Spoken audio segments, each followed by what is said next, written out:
আপনি কি জানেন আপনি প্রতিদিন বিষ খাচ্ছেন? আর সেই বিষের কোম্পানি আপনাকে দিয়ে তাদের মার্কেটিং করাচ্ছে। আজ আমরা কোকাকোলার কোনো সাফল্যের গল্প বলবো না। আজ বলবো কিভাবে একটা ড্রাগ অ্যাডিক্ট লোক মরণ নেশাকে বোতলবন্দি করে আপনার হাতে ধরিয়ে দিয়েছিল। 1886 সাল।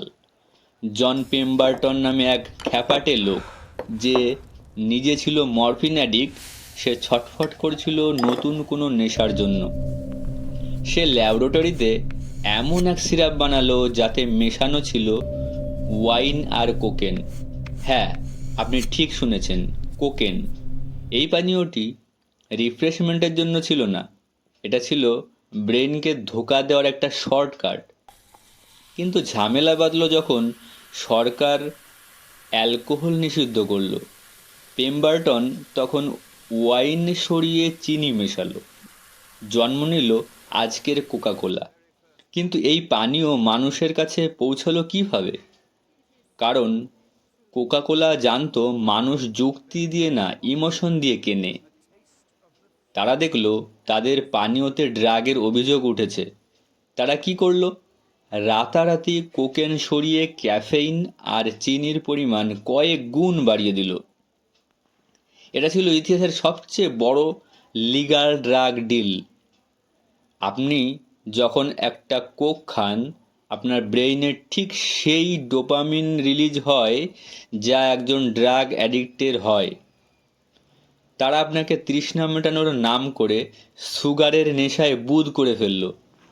আচ্ছা, সান্তাক্লজকে মনে আছে? লাল রঙের ড্রেস, সাদা দাড়ি। আপনি কি জানেন সান্তাক্লজ কিন্তু সবসময় লাল ছিল না। 1930-এর আগে সে ছিল নীল বা সবুজ। কোকাকোলা তাদের ব্র্যান্ড কালার প্রমোট করার জন্য সান্তাক্লজকে লাল পোশাক পরিয়ে পুরো পৃথিবীর ব্রেইন ওয়াশ করে দিল। আজ আপনি যাকে বড়দিনের প্রতীক মনে করেন, সে আসলে কোকাকোলার একটা জীবন্ত বিজ্ঞাপন।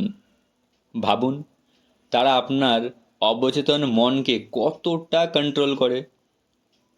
যখন দ্বিতীয় বিশ্বযুদ্ধ চলল, তখন চারিদিকে হাহাকার। কিন্তু কোকাকোলা এটাকে সুযোগ হিসাবে নিল। তারা হিটলারের জার্মানিতেও ব্যবসা করলো, আবার আমেরিকান সৈনিকদের কাছেও কোক পৌঁছালো। মজার ব্যাপার কি জানেন? নাৎসিদের জন্য তারা আলাদা পানীয় বানিয়েছিল যার নাম ফ্যান্টা। অর্থাৎ যুদ্ধের দুই পক্ষেই তারা ছিল। রক্ত ঝরছিল মানুষের, আর টাকা গুনছিল কোকাকোলা। আজকের এই কোম্পানি বিলিয়ন ডলারের মালিক।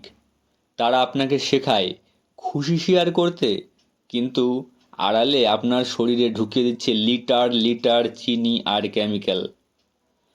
জন পেমবার্টন মারা গিয়েছিল নিঃস্ব হয়ে, কিন্তু তার সেই মরণ নেশার ফর্মুলা আজ আপনার ফ্রিজে।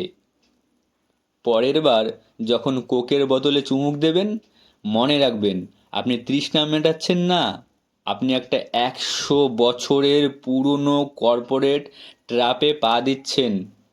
কোকাকোলার এই জার্নি আপনার কেমন লাগলো কমেন্টে জানান। আর এমন আরও ভিডিও পেতে সাবস্ক্রাইব করুন। আর আপনি কোথা থেকে ভিডিও দেখছেন কমেন্ট বক্সে জানাতে ভুলবেন না প্লিজ।